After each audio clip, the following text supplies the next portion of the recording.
안녕하십니까 탭스신의 김태입니다. 그래서 저번 영상에 이어서 사실상은 영상을 연달아 찍고 있긴 하지만 어쨌든 뭐 이거 날짜가 업로드되는 날짜 같은 건 다를 거라고 생각이 듭니다. 자, 각설하고 그러니까 이제 이거는 사실상 어떤 분이 이제 탭스 댓글로 질문을 주셔가지고 그 분의 질문에 대한 거가 많은 분들에게 도움이 되겠다 싶어가지고 영상을 남깁니다. 질문의 요지는 뭐였냐면 왜 이렇게 저는 시험을 볼 때마다 회차별 이 널뛰기가 심할까요? 뭐 이런 얘기인데 딱 진짜 그렇게 한 줄을 질문하셨는데 개인적으로 생각한다 치면은 이제 그렇게 됐었다고 하는 게 많은 얘기를 하지 않으셨지만 사실상 그 한 줄을 듣고 저는 많은 거를 예측할 수 있었습니다. 아마 이런 상황이지 않을까 싶습니다. 그러니까 그게 어떤 상황이냐면 제가 저번 시간에 살짝 말씀드렸던 거 있었죠. 그러니까 3회차나 5회차의 평균 점수를 봐야 내가 진짜 못하는지 안 하는지를 알 수 있다라고 하는 겁니다. 그래서 기본적으로 이게 그렇게 널뛴다라고 하시는 분들은 점수대가 한 300에서 400대 사이 근처에 있을 가능성이 굉장히 높습니다. 왜냐하면 점수가 450을 넘어가시는 분들은 솔직히 어떤 회차를 풀어도 두 개 잘 안 틀립니다. 그래서 솔직히 0, 1, 2 사이에서 왔다 갔다 하기 때문에 그러니까 이걸 갖고 우리가 편차가 있다고 생각하지 않아요. 그러니까 이런 분들이 경험이 아닌 거죠. 그러니까 예를 들어 제가 LC 파트 1을 또 드려서 얘기를 들어서 말씀드리자면 10개를 시험을 보는데 10개 시험 봤는데 내가 이제 어떤 회차는 한 2개 틀렸단 말이죠. 근데 어떤 회차는 5개 틀린단 말입니다. 가지고 이제 나 너무 걱정해갖고 오히려 공부를 했는데 더 틀리다니 기분이 나쁘다 그래가지고 공부했더니 3개를 틀려요. 뭐 5개보다는 덜 틀렸으니까. 하지만 2개를 틀렸던 게 내 뇌리 속에 남아있죠. 나는 2개 틀릴 수 있는 사람인데 3개를 틀린다. 이거는 나 어쩐다 이렇게 생각해서 또 시험 봤더니 이번도 3개 틀리고 가지고 또 해서 너무 고민해가지고 막 했는데 갑자기 어느 날 하나를 틀리는 거죠. 갱신했다. 네.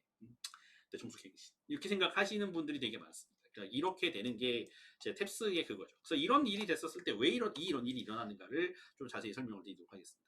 그러니까 탭스 문제 같은 경우는 이제 문제가 이제 1번부터 10번 이렇게 이런 형태가 있다 치면은 이게 그냥 분포가 돼 있어요. 그러니까 하나하나 2개 정도의 문제는 정말 쉽습니다.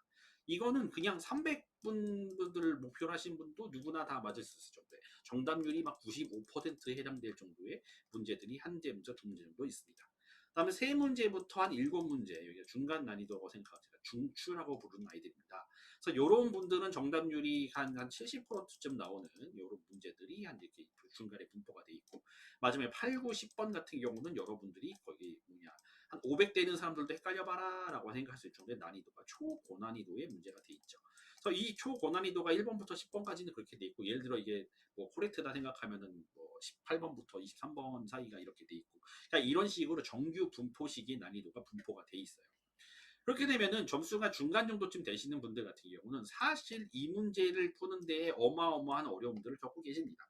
그래서 이런 문제까지가 언제나 이 최고난이도의 문제는 이게 제가 탭스가 쉬워요라고 말을 했어도 초고난이도의 문제들은 고난이도입니다. 그러니까 고난이도의 문제가 쉽게 나오는 일은 없어요. 그건 불가능해요. 그런 일이 나오면 그건 탭스 시험이 아닌 거예요. 솔직히 말씀드리면.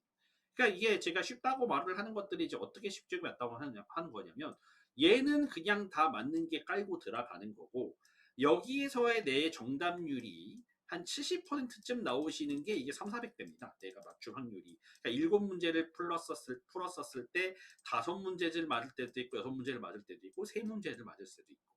그러니까 정답률이 70%예요. 그러니까 단지 이거의 정답률에 의해서 일어나는 어떤 이제 그 랜덤 워크 어떻게 보면은 이제 그게 뭐냐 난수의 계속 그것들을 가서 반복하는 것이지 난수라고 하지 않죠. 이거는 확률의 반복인 것 뿐이죠.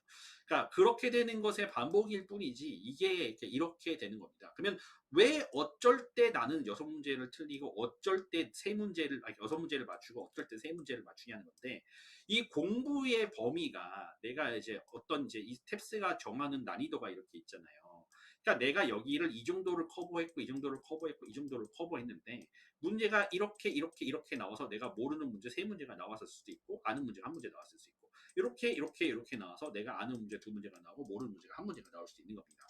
그러니까 이 70%라고 하는 게 이렇게 말이 70%지 그건 한 10문제 20문제 풀었을 때는 70%가 약간 거기 수렴을 하겠지. 이게 단독 실행 변수가 한 7개 정도밖에 안 되는 문제에서는 3개를 틀릴 수도 있고 7개는 틀릴 수도 있고 하는 분야입니다. 그래서 그런 분야가 예를 들어 여기에서 또 이럴 수도 있는데 여기에서 우리가 지금 싫어하는 철학이라던가 정치가 일로 몰리면 내가 잘할 수 있는 과학이라던가 이런 문제가 뒤로 몰립니다. 그러니까 여기는 내가 모르는 분야라서 많이 틀리고 여기는 내가 잘하는 분야인데도 너무 어려워서 많이 틀리고 이렇게 되는 거예요. 그러니까 그런 회차가 있을 수 있죠. 이거는 진짜 솔직히 완전 운빨입니다. 이제 그렇게 되기 때문에 이 난이도가 사람들이 했을 때 회차마다 이렇게 널뛰게 되는 거죠. 그게 그 회차가 널뛰는 게 어느 정도로 심하냐면 2에서 7까지 왔다 갔다 할 수 있어요. 네. 그러니까 재수가 진짜 이렇게 온팡지게 없는 거죠. 이렇게 쉬운 문제들을 또 다 틀리고 어려운 문제도 다 틀리고 이렇게 다 틀릴 수도 있고 이거는 쉬운 문제는 마저 놓고 한 다음에 어려운 문제 중간 문제 잘 풀었는데 어려운 문제 한 세 문제나 문제 찍었는데 그게 찍는 것마다 고지고대로 따닥 맞아 떨어져가지고 잘했다. 이런 생각이 들 수도 있긴 하지만 그거는 난이도가 좋은 문제를 그냥 대충 감 좋게 찍었다고 해서 감 좋게 찍은 것이지 그 문제는 이 문제 확실히 답이 C야. 이거 누가 봐도 답 C야. 이거 어려운 문제 맞아 왜 이렇게 쉽지? 이렇게 생각하는 회차가 있었을 수도 있죠. 왜냐하면 그 분야가 내가 너무 잘하는 분야야. 아니면 지난 한 주에 공부했었던 내용이 비슷한 게 나왔어. 아니면 내가 이제 거기서 생각하는 어떤 키 단어라고 생각하는 중에 이제 어렵다 생각하는 그 단어가 내가 마침 딱 공부한 단어를 이렇게 딱 알아버리네. 이 뜻이 무슨 뜻인지 바로 알아버리네. 뭐 이런 문제가 나왔을 수도 있다라는 거죠. 그러니까 평균값을 생각하셔야 되고 그런 플럭추에이션은 어떤 실력의 편차가 계속 나는 것은 어떻게 방법이 없습니다. 하지만 이제 이런 거를 갖다가 어떤 한 파트만 본다면 그러니까 예를 들어 이런 거죠. 파트 1에서의 내가 적중률이 70%고 70%고 3에 70%인데 여기는 두 개를 틀릴 수 있겠지만 여기는 70%에서 이건 4개 틀렸고 여기는 3개 틀릴 수 있어요. 그래서 시험을 다시 봤더니 여기서는 3개를 틀리고 여기서는 2개를 틀리고 여기서 4개를 틀리는 거죠. 네. 그럼 난 도대체 어디에 약점이 있는 겁니까? 라고 물어보신다면 그냥 전체적으로 못 하시는 거죠. 솔직히 말하면. 그러니까 그게 계속 반복을 해가지고 내가 어디에 약점이 있는 게 아니라 그냥 이런 형태가 됐다 치면은 그냥 쉽게 말하면 고난이도의 문제를 들어갔다 쳤으면 그 고난이도를 문제를 맞출 확률이 한 50%밖에 안 된다는 겁니다. 그러니까 그 고난이도 문제는 왜 못 맞출까요? 하면 그게 단어의 문제일 수 있고 어떤 습관의 문제일 수 있고 어떤 논리의 문제일 수도 있고 한 거죠. 그러니까 고난이도를 왜 못 푸나요? 라고 하는 건 진짜 사람마다 다 다른 분야이긴 한데 어느 분야가 내가 약하길래 이런 문제가 발생을 할까라고 생각하는 것들에 좀 고민을 좀 해보실 필요가 있어요. 그래서 이게 탭스가 되게 웃기는 게 탭스를 공부할 때도 점수가 많이 오르지만 탭스를 공부하지 않을 때도 점수가 오릅니다. 이게 뭔 소리냐면 내가 왜 틀릴까를 고민하는 거는 문제를 풀지 않고 좀 이렇게 객관적으로 나를 생각해 봤었을 때 그런 문제가 나오기도 하고 사실상 저한테는 만약에 저한테 수업을 맡기시거나 할 때는 제가 딱 보면은 그 사람의 뭐가 문제인지가 솔직히 보이긴 하거든요. 그러니까 단어가 부족해가지고 이 단어 모르니까 이거 답 못 내겠구만 생각하면 힘없이 틀리고 아니면은 예를 들어 저걸 이거 이제 대체로 어려운 문장이 있으면 대체로 건너뛰던데 이거 안 읽고 해석 안 하고 바로 넘어가던데 저거 이 문장이 저 문장이 지금 현재 이 문제의 정답인데 문제의 키 센턴스인데 저거 건너뛰겠구만 안 읽겠구만 여기 몹시 안 읽고 그냥 넘어가서 저 이런 내용 본 적 없는데요 있던 소리 안 자꾸 이러신 분들도 계시고 아니면 막 논리 구조가 잘못돼가지고 어떤 단어를 꼬치꼬치 캐고 놓아가지고 이 단어가 이거니까 선생님 정답 아니지 않나요? 선생님 단어를 가지고 그렇게 정답을 내라고 누가 가르쳤던가요? 이러면 저 단어가 이 단어가 마음에 안 들어 이 단어가 이렇게 프로모션이나 쓰면 안 되죠 이렇게 하면서 따지고 되는 분들도 계실 수가 있죠. 그러니까 고득점에 그러니까 예를 들어 평균 내가 한 두세 개씩을 틀린다 파트별로 막 이렇게 두세 개씩 틀린다 이런 거는 여러분들이 약간 그 고난이도의 문제를 틀리고 있는지 좀 보실 필요가 있고 그거 같은 경우는 8번부터 10번, 18번부터 20번 대충 교는 정해져 있죠. 이 세 개의 문제를 풀었을 때 적중률이 50%가 넘는지를 봐야 돼요. 그러니까 66%가 거의 꾸준하게 나오는지 봐야 돼요. 세 문제씩이니까. 그러니까 나는 여기서 딱 한 문제밖에 안 틀린데 선생님 이렇게 하시겠지만 그 정도가 아닐 수가 굉장히 높아요. 2개, 1개, 2개, 1개 꾸준히 틀리잖아요.